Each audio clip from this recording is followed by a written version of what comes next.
길르앗 사람 입다는 큰 용사였으니 기생이 길르앗에게서 낳은 아들이었고 길르앗의 아내도 그의 아들들을 낳았더라.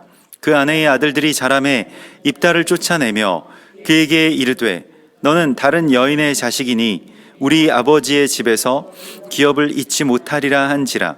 이에 입다가 그의 형제들을 피하여 돕 땅에 거주하매 잡류가 그에게로 모여와서 그와 함께 출입하였더라.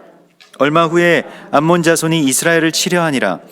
암몬 자손이 이스라엘을 치려할 때에 길르앗 장로들이 입다를 데려오려고 돕 땅에 가서 입다에게 이르되 우리가 암몬 자손과 싸우려 하니 당신은 와서 우리의 장관이 되라 하니 입다가 길르앗 장로들에게 이르되 너희가 전에 나를 미워하여 내 아버지 집에서 쫓아내지 아니하였느냐? 너희가 환난을 당하였다고 어찌하여 내게 왔느냐 하니라. 그러므로 길르앗 장로들이 입다에게 이르되 이제 우리가 당신을 찾아온 것은 우리와 함께 가서 암몬 자손과 싸우게 하려 함이니 그리하면 당신이 우리 길르앗 모든 주민의 머리가 되리라 하매 입다가 길르앗 장로들에게 이르되 너희가 나를 데리고 고향으로 돌아가서 암몬 자손과 싸우게 할 때에 만일 여호와께서 그들을 내게 넘겨주시면 내가 과연 너희의 머리가 되겠느냐 하니 길르앗 장로들이 입다에게 이르되 여호와는 우리 사이의 증인이시니 당신의 말대로 우리가 그렇게 행하리이다 하니라. 이에 입다가 길르앗 장로들과 함께 가니 백성이 그를 자기들의 머리와 장관을 삼은지라. 입다가 미스바에서 자기의 말을 다 여호와 앞에 아뢰니라.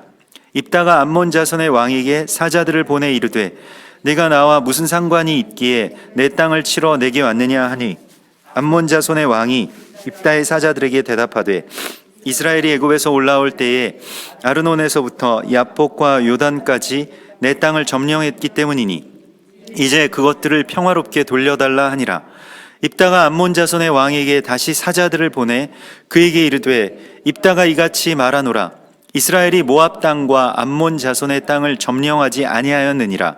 이스라엘이 애굽에서 올라올 때에 광야로 행하여 홍해에 이르고 가데스에 이르러서는 이스라엘이 사자들을 에돔 왕에게 보내어 이르기를 청하건대 나를 내 땅 가운데로 지나게 하라 하였으나 에돔 왕이 이를 듣지 아니하였고 또 그와 같이 사람을 모압 왕에게도 보냈으나 그도 허락하지 아니하므로 이스라엘이 가데스에 머물렀더니 그 후에 광야를 지나 에돔 땅과 모압 땅을 돌아서 모압 땅의 해 뜨는 쪽으로 들어가 아르논 저쪽에 진쳤고 아르논은 모압의 경계이므로 모압 지역 안에는 들어가지 아니하였으며 이스라엘이 헤스본 왕 곧 아모리 족속의 왕 시온에게 사자들을 보내어 그에게 이르되 청하건대 우리를 당신의 땅으로 지나 우리의 곳에 이르게 하라 하였으나 시온이 이스라엘을 믿지 아니하여 그의 지역으로 지나지 못하게 할 뿐 아니라 그의 모든 백성을 모아 야하스에 진치고 이스라엘을 치므로 이스라엘의 하나님 여호와께서 시온과 그의 모든 백성을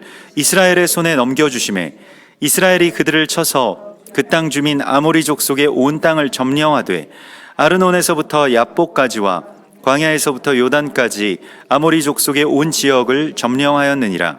이스라엘의 하나님 여호와께서 이같이 아모리 족속을 자기 백성 이스라엘 앞에서 쫓아내셨거늘 네가 그 땅을 얻고자 하는 것이 옳으냐?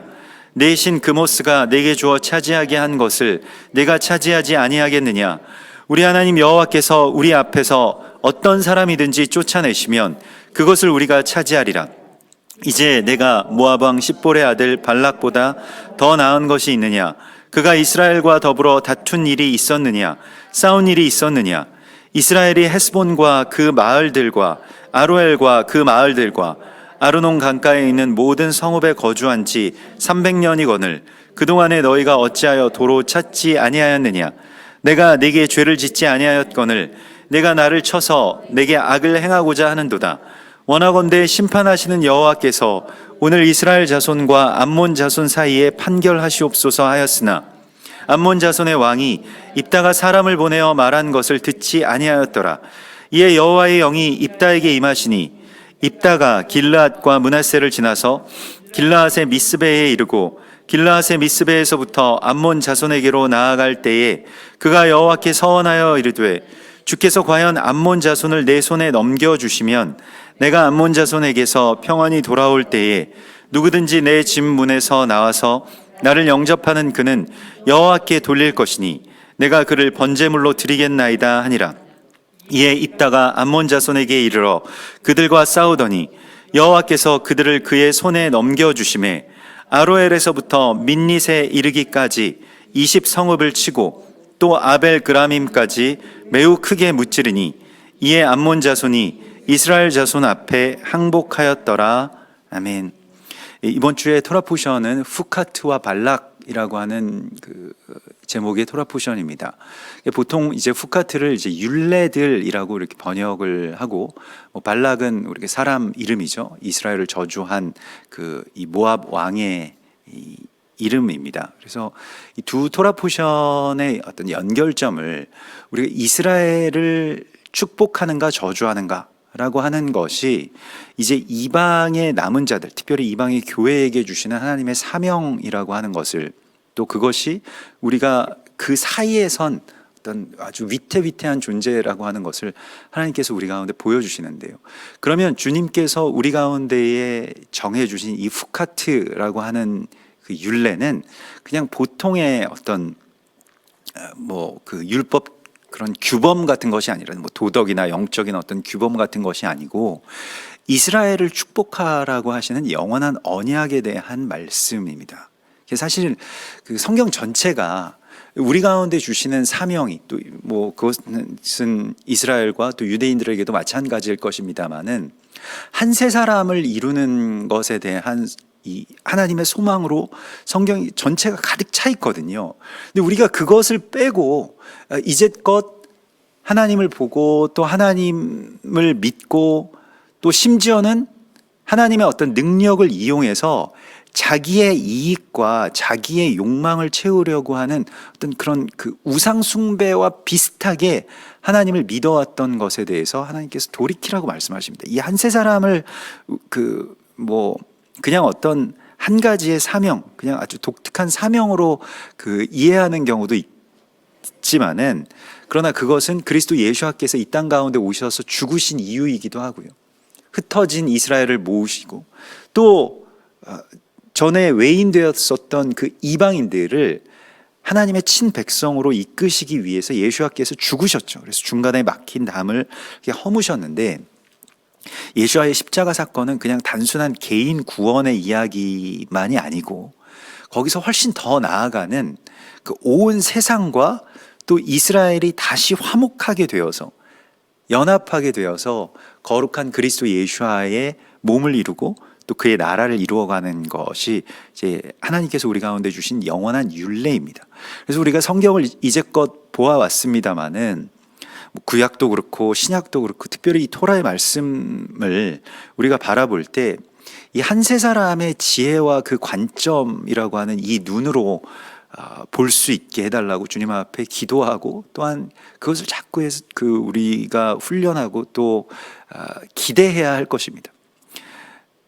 흔히 이제 토라 포션, 오래전부터 유대인들이, 히브리인들이 이제 바벨론의 포로로 끌려갔을 때부터 이 토라 포션을 붙들고 공부하고 또 이것으로 이제 예루살렘의 회복, 이스라엘의 회복을 소망하면서 이 말씀 공동체를 이렇게 세워나가고 또 말씀을 다음 세대에게 이렇게 전수하는 그러한 일들을 이 토라 포션을 통해서 했습니다. 다만 그 히브리인들이 그래서 토라 포션에 대해서 묵상하고 공부한 어떤 그 아주 방대한 그러한 이 내용이나 또 그것이 미드라시나 미시나나 탈무드나 게마라나 이런 것을 통해서 계속해서 이제 확대되고 더 깊어지는 그러한 지혜들이 있지만은, 히브리인들이 아직 열리지 않은 그 한 부분이 있는데 그것이 바로 이 원유맨에 관한 것이죠. 예수와에 대한 것이고요. 이제 그것에 대해서는 히브리인 전혀 알지 못하고 그냥 신비의 영역 가운데 놓아 버렸습니다. 그래서 그 히브리인들이 토라를 공부하는 데에 있어서 풀리지 않는 아주 너무 많은 영역들이 있는데 그것이 다 어떤 신비에 속했다. 그러니까 아직 하나님께서 밝혀주시지 않았다, 우리에게. 그렇게 인정하고 있습니다. 그래서 유대 신비주의, 카발라라고 여러분들도 들어보셨겠습니다만은, 그것이 뭐 어떤 뭐 주술적이고 좀 악한 어떤 그런 그 성향들도 있긴 합니다만은 그 이 신비라고 하는 것이 아직 하나님께서 밝히시지 않은 어떤 그런 영역인데 아직 유대인들에게는 그 눈이 열리질 않았죠. 그렇기 때문에 물론 뭐 그들이 성경을 보는 어떤 관점들도 아주 그 참고할 만한 많은 내용들이 있습니다만은 그러나 이 한 세 사람의 관점으로 다시 토라를 보고 또 신약의 말씀을 우리가 다시 받아들여서 이 말씀과 또 이 민족이 그렇게 그 하나 되게 하는 것이 또한 우리의 사명임을 하나님께서 우리에게 말씀을 하십니다. 그래서 오늘 사사기서 11장에도 길르앗이라고 하는 그 지명이 나오고요. 이게 그 이번 주에 토라 포션의 지명 가운데서도 가데스, 길르앗 이런 곳이 이제 그 공간적인 배경으로 나오게 되는데 그곳에 입다라고 하는 사람이 있고요. 이 길르앗 사람인데 그 이름도 길르앗이에요. 그래서 길르앗 사람 길르앗이 낳은 아들이 입다입니다. 그래서 이 사실 그 길르앗이라고 하는 것은 그 어떤 증거의 표지라고 하는 그런 뜻이 됩니다. 그래서 이것이 이제 증거의 무더기라고 해서 돌을 그렇게 이 요단강을 건넌 이후에 12지파에게 돌을 가져오게 해서 여호수아가 길르앗이라고 하는 그 표지를 세워 놓았습니다. 이스라엘의 이 12지파들을 이제 길르앗이라고 이제 칭하는 이 증거의 돌, 또 증거의 돌 표지에 그렇게 세워 놓은 것인데 그 길르앗이 누구를 낳았냐면 입다를 낳았습니다. 그래서 길르앗은 어떤 표지이고요. 이 표지라고 하는 것은 그 본체는 아니죠. 근데 무언가를 그렇게 지시하고 있는 또 무언가의 어떠한 그 정보들을 담고 있는 기호화해서 담고 있는 어떤 그러한 장치가 표지라고 할 수가 있겠습니다. 보통 일반적으로 이제 돌에 뭘 새기거나 또 돌을 세우거나 뭐 이런 식으로 해서 이제 세우게 되는 것이 이제 길르앗 표지인데 이것은 이제 이번 주에 토라 포션의 제목인 후카트와도 연결이 됩니다. 후카트도 그 율례들이라고 번역이 됩니다만은 그 돌을 파서 돌에 무언가를 새긴 그 글자를 이제 후카트라고 이야기를 하는 것이죠. 그래서 뭔가를 새기다라고 하는 그러한 이 동사에서 나온 말이 후카트이고요. 그렇기 때문에 이 길르앗이라고 하는 사람과 또 길르앗이라고 하는 지명은 그냥 우연의 일치가 아니고 이게 어떤 지명을 의인화했다 이렇게 이야기를 합니다. 그러니까 어떤 그 표지, 어떤 지표, 어떤 그 상징적인 표지가 낳은 아들이 입다인데 입다는 그가 열 것이다 이런 뜻입니다. 내가 너의 앞에 이 열린 문을 두었나니 주께서 우리 교회에게 주신 사명이죠. 너희가 열면 하늘에서도 열리고 너희가 닫으면 하늘에서도 닫힐 것이다 라고 말씀을 하신 것이 주님의 사람들 그리스도인들과 또한 교회에게 주신 어떤 사명이기도 합니다. 그래서 길르앗이 낳은 아들 입다라고 하는 것은 길르앗은 이제 이스라엘 또 12지파 또 12사도 12제자 뭐 이러한 어떤 그러한 주님께서 세우신 어떤 지표들이죠. 거기에서 무엇이 해산되었냐면 교회가 이제 해산됩니다. 이방의 교회들이 그곳에서부터 해산되죠. 그래서 사도들이 이제 이 교회를 세우고 또 이방인들을 모아서 함께 예배하기 시작하고 다윗의 무너진 장막이 다시 회복되기 시작하죠. 이 다윗의 장막의 회복이라고 하는 것에 대해서 우리가 여러 번 나눈 것과 같이 에돔의 남은 자, 곧 이방인들이 어떤 장막의 가림이나 또 편견이나 또한 그러한 배타적인 어떤 그러한 차별 없이 한 자리에서 성소 앞에서 함께 예배드리는 것이 이제 다윗의 장막의 예배의 핵심이라고 할 수가 있겠는데요. 그래서 길르앗 사람 입다라고 나왔는데 그는 큰 용사였다라고 나옵니다. 그래서 이 용사라고 하는 것이 우리가 이 권능 있는 자, 용사 이러한 말들을 그 성경에서 이제 여러 군데서 나옵니다만은 특별히 이 용사라고 하는 용기 있는 자, 용사라고 하는 그 의미는 이제 그냥 어떤 하나님께서 그냥 주시는 말이 아니고요. 여기서 용사라고 하는 말이 이제 기보르라고 해서 보통 우리가 기보르라고 하면 기보르 하일 하면 이제 현숙한 여인을 뜻하고요. 또 하일 이샤라고 하면 이제 그 현숙한 여인을 현숙한 신부를 이렇게 뜻하죠. 근데 기보르 하일 하는 것이 이제 신해산 언약에서도 너희가 능력 있는 자를 세워서 천부장, 백부장, 50부장으로 그렇게 섬기게 하라 라고 해서 이 말씀 공동체를 세우는 그런 장면을 보게 되는데, 이 용사라고 하는 것이 어떤 자가 용사냐, 싸움을 잘하는 자가 용사냐. 그런데 이 여호와를 경외하는 자, 하나님의 뜻에 완전하게 순종하고 순복할 수 있는 자가 용사라고 하는 것입니다. 사실은 이 믿음에 있어서 우리에게 중요한 것이 무엇이냐면 어떤 신앙심이라기보다는 용기죠. 자신의 것을 포기할 수 있는 그 진리 가운데 자신의 삶을 던질 수 있는 용기가 있어야 되는데 그 용기가 없는 거예요. 버려야 될 게 너무 아깝기 때문에. 내가 하나님의 길을 따라서 나서는 데 있어서 걸림돌이 되는 것이 무엇입니까? 대적이 우리를 걸고 넘어지고 그런 것보다 더 큰 걸림돌은 무엇이냐면 우리가 용기가 없는 것 때문입니다. 그래서 좀처럼 나서질 못해요. 두려움 때문이고요.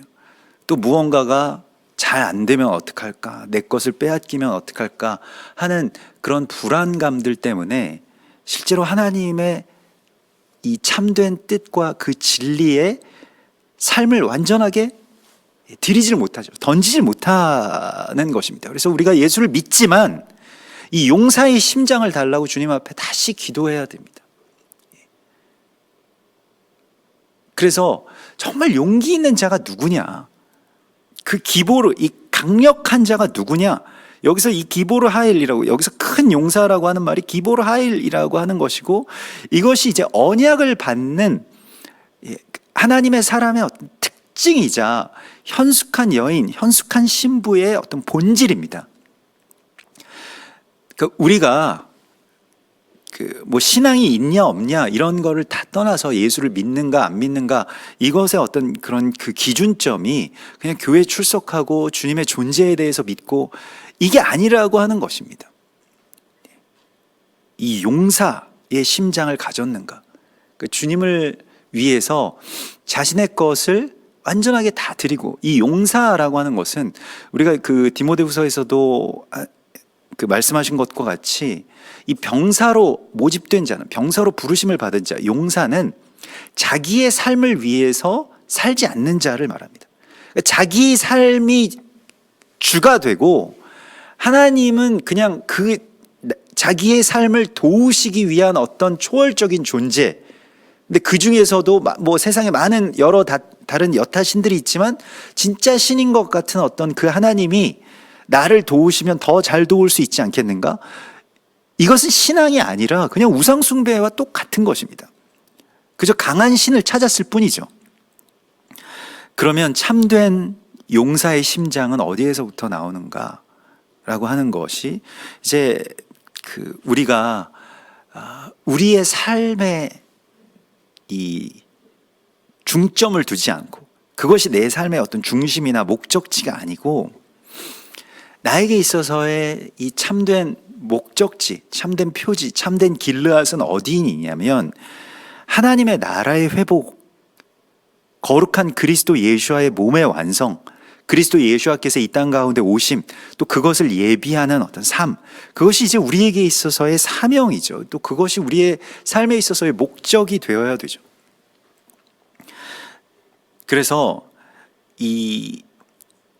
그 길르앗은 하나님께서, 또 길르앗에서 택하신 이 입다라고 하는 것은 하나님께서 계획하시고 하나님께서 이스라엘을 위해서 세워주신 이방의 이 교회와 연결되는 존재라고 할 수가 있겠습니다. 이렇게 그런 표징적인 인물인데, 입다는 특별히 사사들 중에서 가장 비천한 출신이었습니다. 여기서 기생의 아들이라고 이렇게 표현이 되어 있습니다.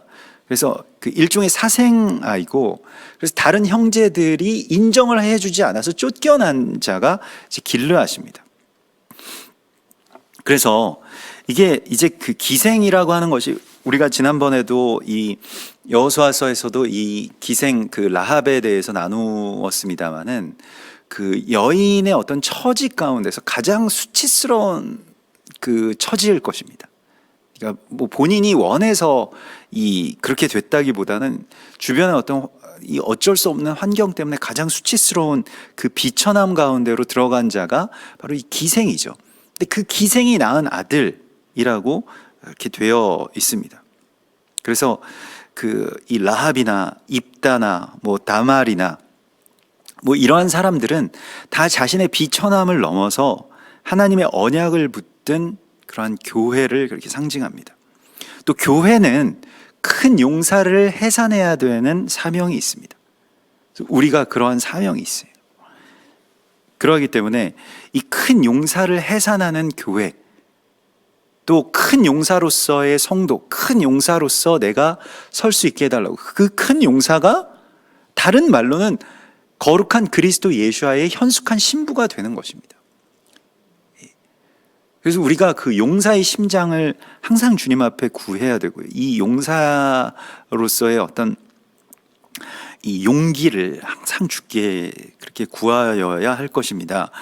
또 오늘 그 길르앗의 다른 아내가, 그러니까 길르앗의 원래 아내가 있는데 그 기생에게서 어쩌다가 이렇게 낳은 아들이 바로 입다라고 하는 거예요. 그래서 길르앗의 아내도 다른 아들들을 낳았는데 그 아내의 그 본처의 아들들이 이제 입다를 쫓아내고 그에게 이르되 너는 다른 여인의 자식이니 우리 아버지의 집에서 기업을 잊지 못하리라. 여러분, 이 입다의 처지가 초대교회에서 그대로 그 모습이 나타납니다. 그래서 입다의 처지와 초대교회의 모습은 꼭 같았죠. 그래서 이 나사렛파라고 불리워졌던, 또 이 노찌림이라고 불리워졌던 그 이 교회, 초대교회의 유대인들은 이 정통파를 자처하는 뭐 바리새인이나 또 사두개인들을 중심으로 한 그 유대인 공동체에서 배척을 당하고 쫓겨나죠. 뭐 지금도 메시아닉 유대인들, 예수를 믿는 유대인들은 괄시를 당하고 또 그 이 가문 중심으로, 이제 가족 중심으로 이렇게 그 정통 유대교를 그렇게 믿는 그러한 이 가문에서 이렇게 그 쫓겨남을 받고 뭐 이러한 일들이 이제 있죠. 그래서 그 이 유대인들 안에서 특별히 그 일반적인 정통적인 그런 그 유대인들이 핍박하는, 그러니까 그 형제로부터 핍박을 당하는 그 교회의 모습, 그것이 이제 초대교회의 모습이고 뭐 지금 또 메시아닉 유대인들의 모습일 것입니다. 근데 이제 그러한 인물의 어떤 상징적인 그 이 인물이 바로 입다였다는 것입니다. 그래서 입다가 그 형제들을 피하여서 어디로 가냐면 돕 땅에 가요. 돕은 그 토부에서 나온 말이고요. 토부는 이제 이 선하다, 좋다라고 하는 그런 뜻인데, 그 건달들, 여기서 잡류라고 표현되는 그러한 좀 주목 좀 쓰는 이 건달들이 그에게로 모여서 그와 함께 출입하게 됩니다. 그 건달들이 모이게 됩니다. 그래서 뭔가 이 잡류, 건달 이런 사람들이 이제 모이게 된다라고 하는 것은, 물론 뭐 그 건달도 뭐 그 이제 그 기생 못지않게 또 사회적으로는 또 좀 그 이 안 좋은, 또 어찌 보면 그렇게 그 누구나 눈살을 이렇게 찌푸릴 만한 어떤 그러한 무리들이었겠습니다만은, 그런 사람들이 입다에게로 모여들었다라고 하는 거예요. 사무엘상 22장에 보면 이 아둘람 공동체의 다윗이 이제 아둘람 굴, 이 동굴 지역에 이렇게 숨어 들어갔을 때 이런 말하자면 이 환난 당한 자와 또 빚진 자와 원통한 자, 그러니까 그 건달 가운데서도 좀 아픔이 있는, 상처가 있는, 또 사연이 있는 건달들이 다 모여가지고 다윗에게로 옵니다. 그래서 다윗을 따르고 그와 함께한 자가 약 400명 가량 되었습니다. 그게 이제 다윗 공동체의 어떤 그 출발점이 되고 다윗 왕국의 출발점이 여기에 있죠. 입다도 마찬가지로 입다에게로 그런 사람들이 모여들었는데요. 사실 뭐 건달들은 이 보통 힘 있는 사람 밑에 모이게 되죠. 그래서 그 형님으로 모시겠다고, 이것은 자기보다 더 힘이 있고 자기가 존경할 만하고 뭐 그런 사람을 이제 건달들이 그 우두머리로 그렇게 모실 겁니다. 그래서 뭐 다윗이나 입다가 뭐 칼을 잘 다루고 또 뭐 골리앗을 쓰러뜨리고 뭐 이런 사람이어서 그렇게 모였다라고 하는 것이 아니고, 사실은 힘이 있어서 이 건달들이 모여든 것이 아니고요, 생명이 있어서 사람들이 모여든 것입니다.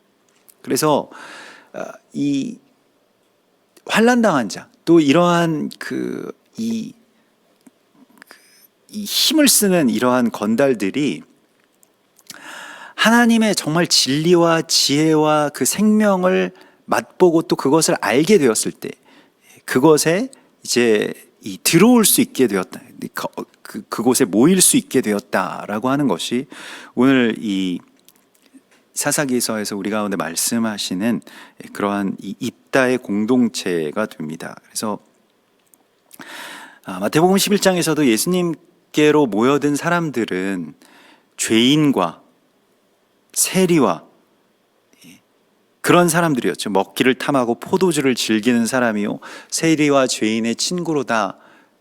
세상 사람들이 이제 예수님을 바라보는 그런 눈이었고요. 또 그래서 이 세상에서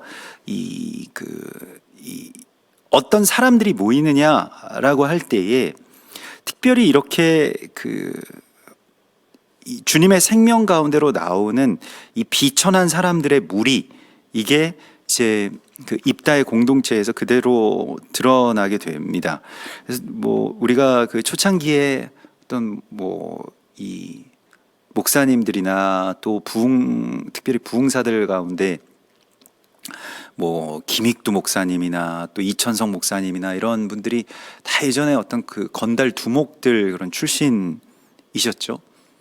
근데 그분들이 정말 참된 생명을 만났을 때 그 자신들의 어떤 그런 이 힘을 의지하고 자신들의 그 힘으로 무엇인가를 이렇게 이루려고 했던 것들을 다 버리고 참된 평안의 그런 통로가 됐던 것을 우리가 봅니다. 또 은혜의 통로가 되고 또 정말 용기 있게 그리스도 예수와의 그 길을 따랐던 그러한 그 용사로서 그들이 나선 것을 이제 우리가 보게 됩니다. 그래서 지금 이제 입다가 여기에서 그 암몬 자손들이 이스라엘을 치려고 할 때에 사람들이 이제 입다가 그런 어떤 그 힘이 있으니까요, 입다에게 가서 좀 이제 이스라엘을 위해서 당신이 좀 일어나 주십시오, 당신이 우리의 우두머리가 돼 주십시오. 사람들이 이렇게 다시 청하게 됩니다. 입다를 쫓아냈던 이스라엘이 또 그 형제들이 다시 입다를 부르게 되죠. 그래서 입다가 고향으로 돌아가서 암몬 자손과 이제 싸우고요. 그러면서 그 입다가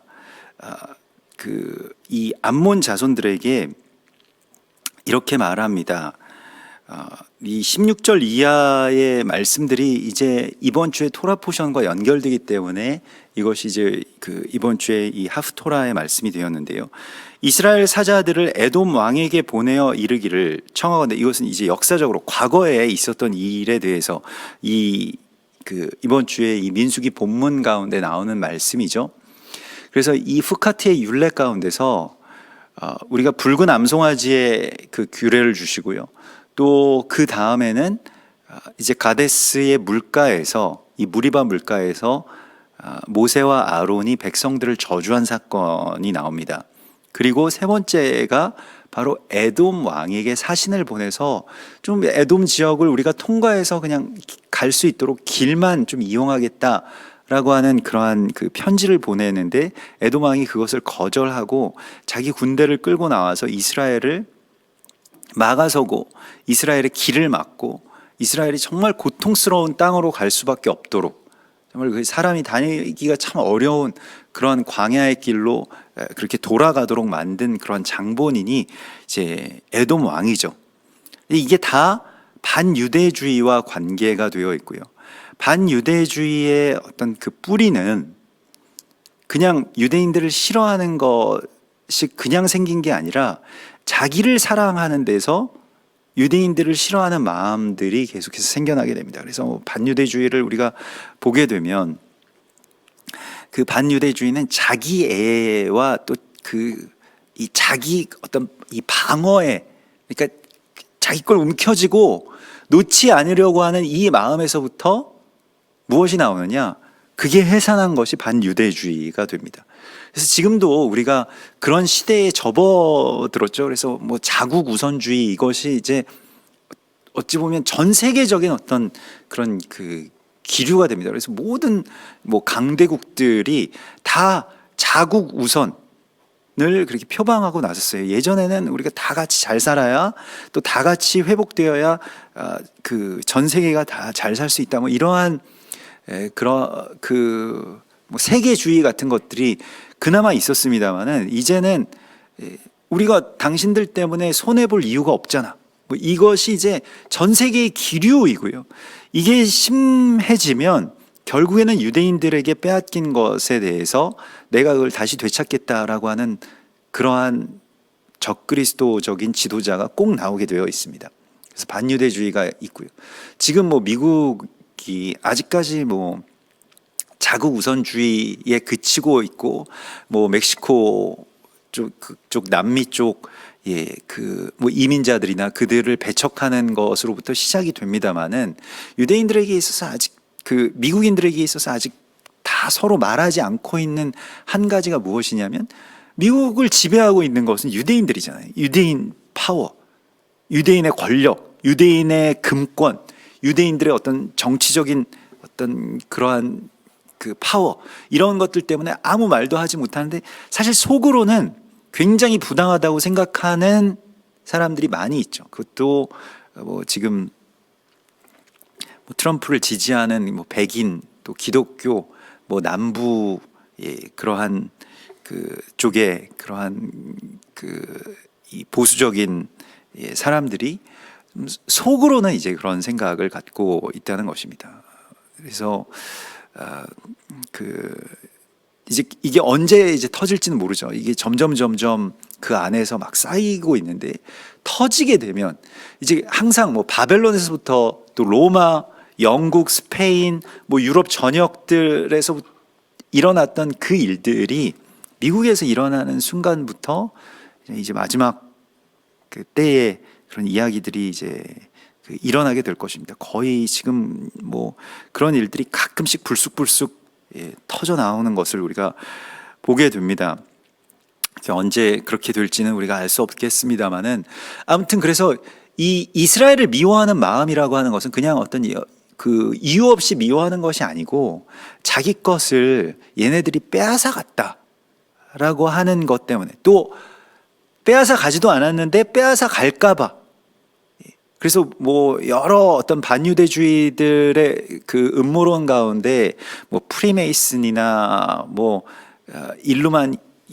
일루미나티 같은 그러한 뭐 비밀 결사나 뭐 거대 음모 조직의 배후에 유대인들이 있다, 뭐 이렇게 그 말하는 어떤 그런 음모론들도 굉장히 많이 관심을 받고 있고, 사람들이 많이 이야기들을 하죠. 특별히 이제 기독교인들 가운데, 또 중보자들 가운데서도 또 그런 것에 빠져 계시는 분들도 있습니다만은, 주의해야 되는 것이 그런 어떤 그 설들 속에서 그 은연중에 이제 이스라엘에게 덧씌우는 어떤 그런 그 혐의들이 있습니다. 그런 아주 고정적인 프레임들이 있습니다.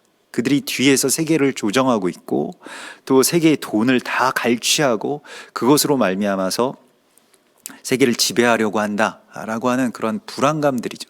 그러니까 에돔 왕이 가졌던 불안감, 지금 암몬 왕과 모압과 여기서 뭐 헤스본과 시온과 다 반유대주의가 거기서 계속 나오게 되는데, 그것은 자신들의 이기심, 특별히 자기의 것을 잃어버릴까 봐 두려운 그 두려움 때문에 나온 생각들이었다는 것입니다. 우리는 아직까지 잃을 게 유대인들이 우리 것을 빼앗아갈 만한 것이 없어서인지는 모르겠습니다만, 그런 것에 대해서 이렇게 크게 불안감을 느끼고 있진 않죠. 유대인들이 우리 것을 빼앗아갔다 혹은 빼앗아갈 것이다. 우리는 어쩌면 유대인들을 그냥 일반적으로 살다가는 평생에 한두 번 볼까 말까 하죠. 그 주변에서 우리 가게 옆에 유대인 가게가 있는 것도 아니고 그들에게 우리가 돈을 빌려서 쓴 적도 없고 이렇습니다만은, 그러나 직접적으로 어떤 그러한 그 자신의 삶과 이 비즈니스에 얽혀 있는 사람들에게 있어서 유대인들은 언제나 역사가 시작된 이래로 계속해서 유대인들이 이 전 세계로 흩어지게 된 이유로 계속해서 반복되는 그러한 이 하나님의 질문이자 시험이 여기에 있습니다. 그래서 이것이 어디에서부터 나오냐면, 자기를 하나님보다 더 사랑하고요, 또 자기의 어떤 처지나 자기의 소유가 너무 중요하고 그걸 내가 빼앗기지 않고 내가 잃지 않아야만, 그게 하나님께서 날 위해서 해 주셔야 될 가장 첫 번째 일이고 최상의 일이다 라고 생각하는 그 우상 숭배로부터 이 반유대주의가 나온다는 것입니다. 그래서 여기에 대해서 우리가 깊이 경계하고 용사의 심장을 달라고 주님 앞에 기도해야 됩니다. 입다와 같이요. 그래서 그가 열게 될 것이다. 그가 무엇을 열 것이냐? 그가 닫힌 문을 이제 열게 되는 것인데, 이스라엘을 저주하는 것을 끊어내는 그러한 사사로서 지금 입다가 등장하게 됩니다. 그래서 반유대주의의 어떤 뿌리를 이번 주에 이 토라의 본문들의 어떤 배경들을 가지고 쭉 선포하고, 이제는 하나님께서 그 이스라엘을 저주하는 너희를, 저주하는 이 이방의 민족을, 암몬을 또 모압을 이제 나의 손에 넘기실 것이다 라고 하는 이 용사로서 일어서게 됩니다. 우리는 이 입다의 사명을 갖고 있습니다. 그래서 우리가 이 땅 가운데서 싸워야 될 대상, 또 우리가 승리해야 될 그 대상이 이 반유대주의를 부추겨서 서로를 파멸로, 그렇게 파멸의 저주 가운데로 들어가게 하려고 하는 이 대적에게 우리가 정말 용기 있게 대항할 수 있는, 그래서 이스라엘을 축복하고요, 이스라엘을 축복하는 데 있어서 우리가 지금도 우리 교회에서는 이스라엘 축복하는데 아무런 문제가 없습니다. 이스라엘 축복하고 이스라엘 위해서 기도하고 예루살렘을 축복하고 유대인들을 위해서 기도하고 그들을 섬겨야 된다라고 말하는 것이 아무런 거리낌이 없죠. 그런데 일반 교회들에서는요, 저도 일반 교회에서 사역할 때, 이전에 사역할 때 사람들이 이상하게 생각할까 봐, 목사님 이단이냐고 그럴까 봐, 알아도 또 하나님의 말씀이 그대로 나와도 로마서 11장을 설교할 때에도 그렇게 설교하지 못했던 제 자신에 대해서 굉장히 부끄럽게 그렇게 느껴지는 순간이 왔습니다. 왜 하나님 진리를 말씀하셨는데도 불구하고 그냥 사람들의 어떤 평판이나 또 이 무리에게서 이상한 사람 취급을 받는 것이 사실 우리에게 가장 두려운 일 아니겠습니까? 교회에서 쫓겨나지 않을까?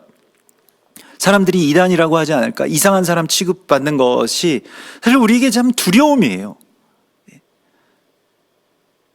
그런데 하나님께서 우리 가운데 진리로 말씀하시고 사명으로 주신 것에 대하여서 그냥 그래서 그 무리에게 그냥 편승하기 위해서, 우리가 지난주에도 그 예루살렘의 아이만 이야기를 나누었던 것과 같이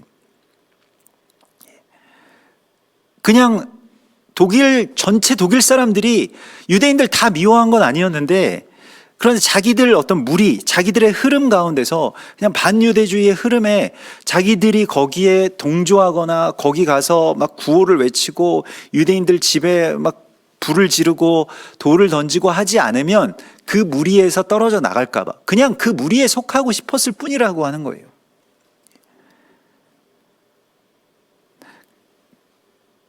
그렇기 때문에 우리가 이 땅 가운데서 거룩한 그리스도 예수와의 용사로서 서기 위해서 놓아야 될 것이 있고 버려야 될 것이 있고, 뭐 사람들이 나를 좀 이상하게 생각하는 것 좀 무슨 상관이겠습니까? 안 그래도 뭐 이상하게 생각하건 그렇지 않건 간에 그게 중요한 게 아닌 것이죠. 거룩한 그리스도 예수와의 이 말씀대로 내가 살아가느냐, 또 하나님께서 주신 이 진리 가운데서 정말로 주님 주신 이 사명대로 우리가 용기 있게 일어설 수 있는가라고 하는 것을 하나님께서 계속해서 물으십니다. 우리의 삶 가운데 뭐 우리는 그나마 조금 우리 교회에서는 조금 편하게 이스라엘을 이야기할 수 있고 또 이스라엘에 대해서 말할 수 있습니다만은, 초창기에 제가 한 세 사람 교회로 우리 교회가 시작됐는데도 불구하고 이스라엘에 대해서 말하거나 또 이스라엘을 축복하는 것에 대해서 잘 받아들이지 못하시는 분들이 저한테도 굉장히 많이들 이야기하신 적이 있었습니다. 이스라엘 왜 그렇게 이야기하시냐, 그렇게 중요한 것 같지 않은데, 그래서 그럼 그거보다 더 중요한 게 뭐냐라고 하는 것에 대해서 뭐 말씀을 해보시라고 하면 글쎄요, 성경에 뭐 이스라엘이 가장 중요하다 이렇게 말씀하신 것은 아닙니다만은, 그들과 우리가 하나가 되는 것과 그리스도 예수와의 몸을 이루는 것도 그분이 다시 이 땅 가운데 오는 것과 연결되어 있기 때문에 교회로서는 정말 가장 중요한 사명이라고 할 수가 있겠습니다. 복음이 땅 끝까지 전해지는 것 못지않게 또 사실 그것과 같은 일이죠. 그래서 이방의 충만함과 이스라엘의 회복, 이것이 같이 일어나는 일인데, 이것에 대해서 성경이 그대로 말씀하고 있는 것을 좀 그대로 믿으면 안 될까요? 그런데 반유대주의의 어떤 뿌리가 예전부터 우리가 이 발락과 발람 사건에서도 보는 것과 같이 대적에게서 이미 뇌물을 받아 먹었기 때문에 교회가요. 그래서 이스라엘을 우리가 저주하면 그들이 저주를 받고 이스라엘을 축복하면 그들이 축복을 받고, 또 우리도 이스라엘을 축복하면 축복을 받고 이스라엘을 저주하면 우리가 저주를 받게 되어 있습니다. 그러니까 이스라엘에 대해서 저주하고 축복해야 되는 어떤 그 기로에서 대적에게서부터 요구를 받고, 또 하나님이 우리 가운데에 이 요구하시는 이 요구가 있는데 이 두 기로에 우리가 서 있다는 거예요. 뭘 할 것이냐라고 했을 때, 지난날의 교회가 넘어진 지점은 바로 그 니골라당 발람의 어그러진 길을 따라갔다는 것입니다. 대적이 주는 뇌물을 받아먹고 그냥 그 기름진 음식과 또 관직과 또 여러 가지 권세들을 받으면서 비틀거리면서 이스라엘을 그냥 저주해버렸다라고 하는 것이죠. 이것은 큰 어떤 이 저주의 시작이 됩니다. 그래서 이것을 다시 돌이키는 일이 하나님께서 지금 우리 가운데 주신 사명이라고 말씀을 하십니다. 우리 이 미가서의 말씀을 나누고 우리 기도하도록 하겠습니다. 미가서 5장 6절에서 6장 8절까지의 말씀입니다. 미가서 5장 6절에서 6장 8절의 말씀입니다.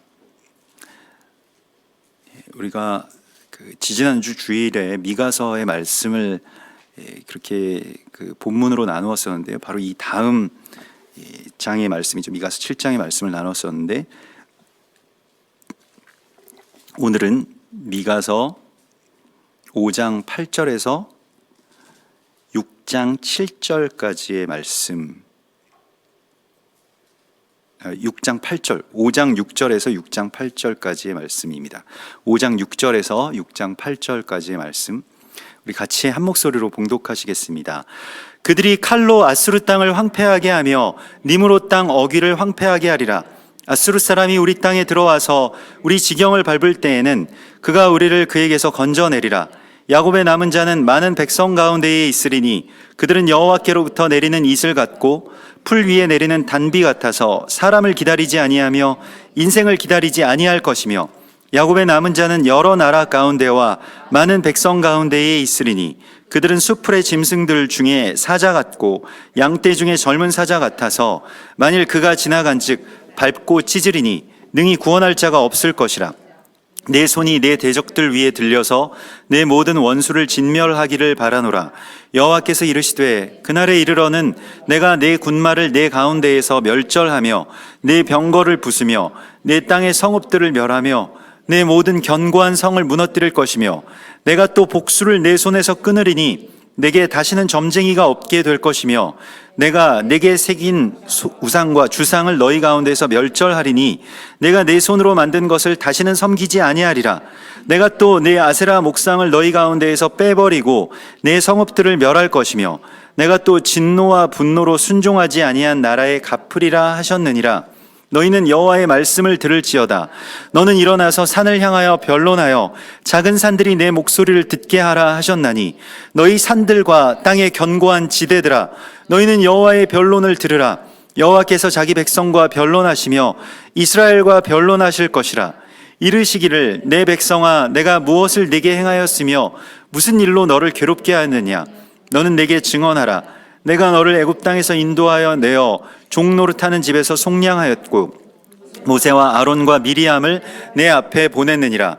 내 백성아 너는 모압 왕 발락이 꾀한 것과 부올의 아들 발람이 그에게 대답한 것을 기억하며 시딤에서부터 길갈까지의 일을 기억하라. 그리하면 나 여호와가 공의롭게 행한 일을 알리라 하실 것이니라. 내가 무엇을 가지고 여호와 앞에 나아가며 높으신 하나님께 경배할까? 내가 번제물로 1년 된 송아지를 가지고 그 앞에 나아갈까? 여호와께서 천천의 순양이나 만만의 강물 같은 기름을 기뻐하실까? 내 허물을 위하여 내 맏아들을 내 영혼의 죄로 말미암아 내 몸에 열매를 드릴까? 사람아 주께서 선한 것이 무엇임을 내게 보이셨나니 여호와께서 내게 구하시는 것은 오직 정의를 행하며 인자를 사랑하며 겸손하게 내 하나님과 함께 행하는 것이 아니냐. 아멘. 주께서 그 미가서 5장에서 그 이방의 주술들을 패하시겠다고 말씀을 하십니다. 그래서 이게 그 니므롯과 이 아수르와 온 열방들이 이스라엘을 막 압제하고 핍박했던 것들, 또 그들이 이 원수의 이름으로 이스라엘을 그렇게 저주했던 것의 그 저주를 하나님께서 그치게 하실 것이라고 말씀을 하십니다. 그래서 미가서 5장 12절에 내가 또 복수를 내 손에서 끊으리니 내게 다시는 점쟁이가 없게 될 것이다 라고 말씀을 하시죠. 그래서 이 발람과 같은 이 복술자가 이스라엘을 저주하는 그 주술로 이스라엘을 저주하게 되면 이스라엘은 저주를 받는 것이 아니라 그 저주가 자기들에게로 돌아오기 때문에요. 이것을 주님께서 제거하실 것이다 라고 말씀하신다. 반유대주의를 교회에서부터 이방의 나라들로부터 제거하실 것이라고 말씀을 하시면서 미가서 6장에 내 백성아 너는 모압 왕 발락이 꾀한 것과 미가서 6장 5절입니다. 부올의 아들 발람이 그에게 대답한 것을 기억하며 시딤에서부터 길갈까지의 일을 기억하라.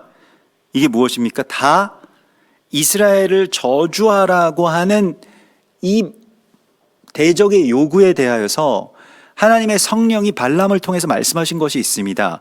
내가 저주하지 않은, 그가 하나님께서 저주하지 않으신 백성을 내가 어찌 저주하고 하나님께서 축복하시고 사랑하시는 백성을 내가 어찌 저주하고 미워하겠는가. 이것이 이제 발람을 통해서 하나님께서 우리 가운데 말씀하신 그 말씀이죠.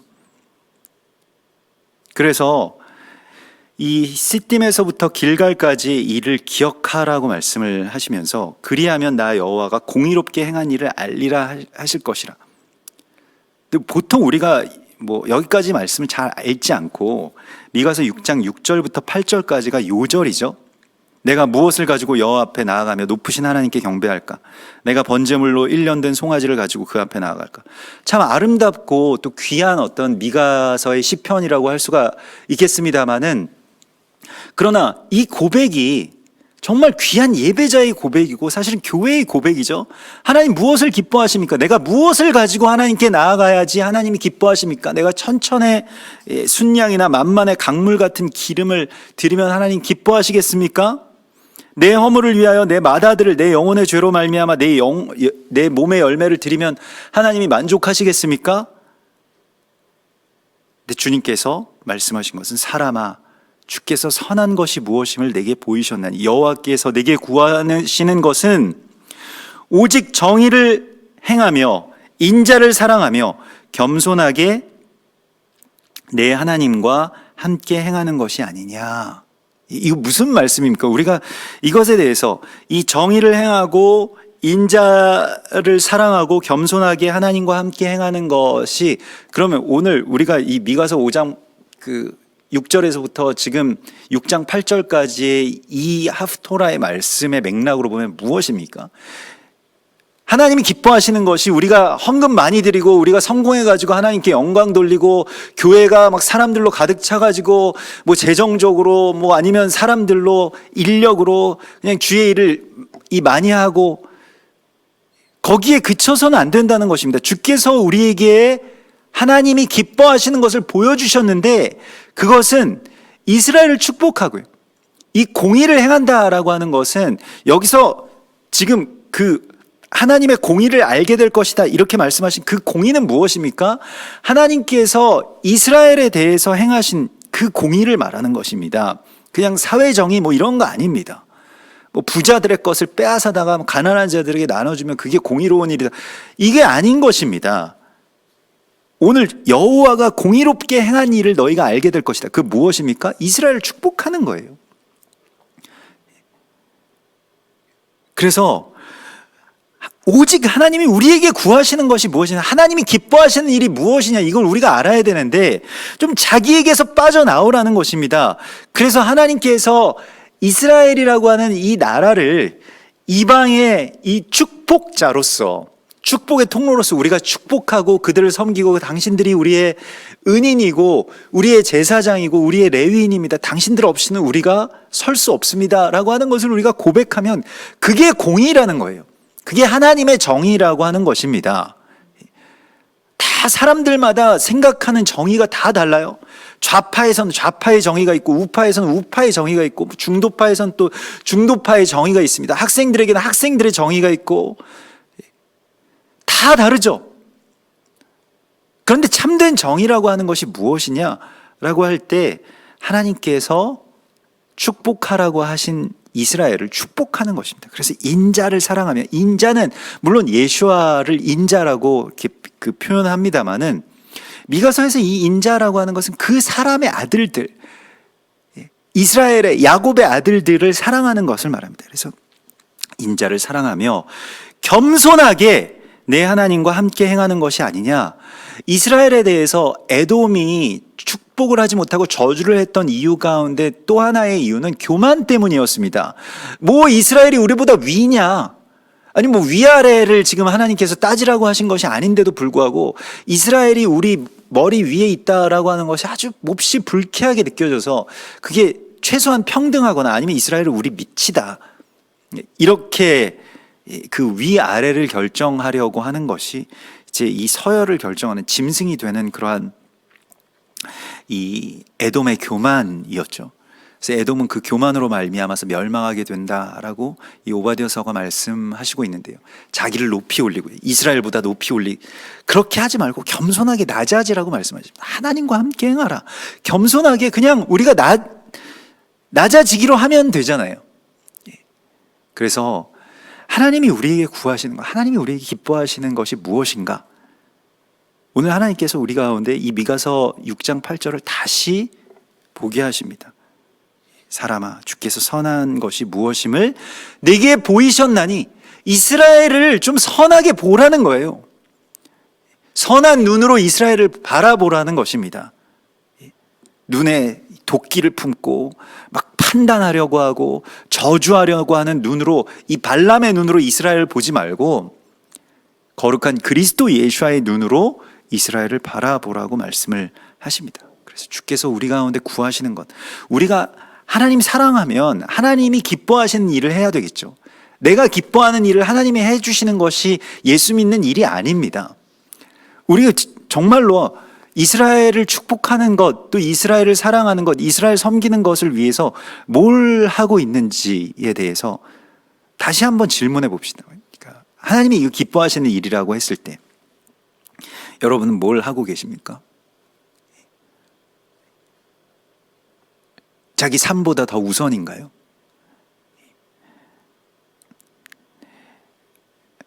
우리가 예수님을 사랑하고 하나님을 사랑한다라고 하는 것이 어떤 열매를 가져야 되는 것인지를 우리에게 말씀하십니다. 이스라엘을 그래서 뭐 주술적으로 사랑하고 축복하면 우리도 축복을 받기 때문에 뭐 이러한 이야기가 아니고요. 이것은 세계관이 변화되는 것입니다. 자기를 중심으로 한 이 세계에서 빠져나오는 또 다른 출애굽이 이 이방의 교회에게 있어야 할 것입니다.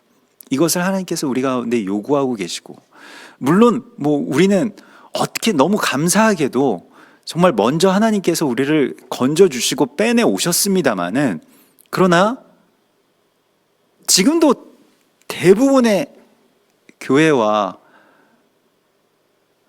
또 신학과 목회자들이 이스라엘을 저주하고 있죠. 이거 어떻게 할 겁니까? 이 저주에서부터 교회들이 돌이키기 위해서 무엇을 해야 할까요? 우리가 입다처럼 정말로 이곳에서 이 거룩한 용사의 심장으로 기도하고 또 중보하고 또 이 한 세 사람의 어떤 비밀과 또 진리와 또 사명을 이 온 세상과 특별히 교회들 가운데 이스라엘 저주함으로 말미암아서 멸망해 가지 않도록 우리가 그들을 위해서 또 한국 교회를 위해서 기도해야 될, 또 세계의 교회들을 위해서 기도해야 될 사명이 있다고 주께서 말씀을 하십니다.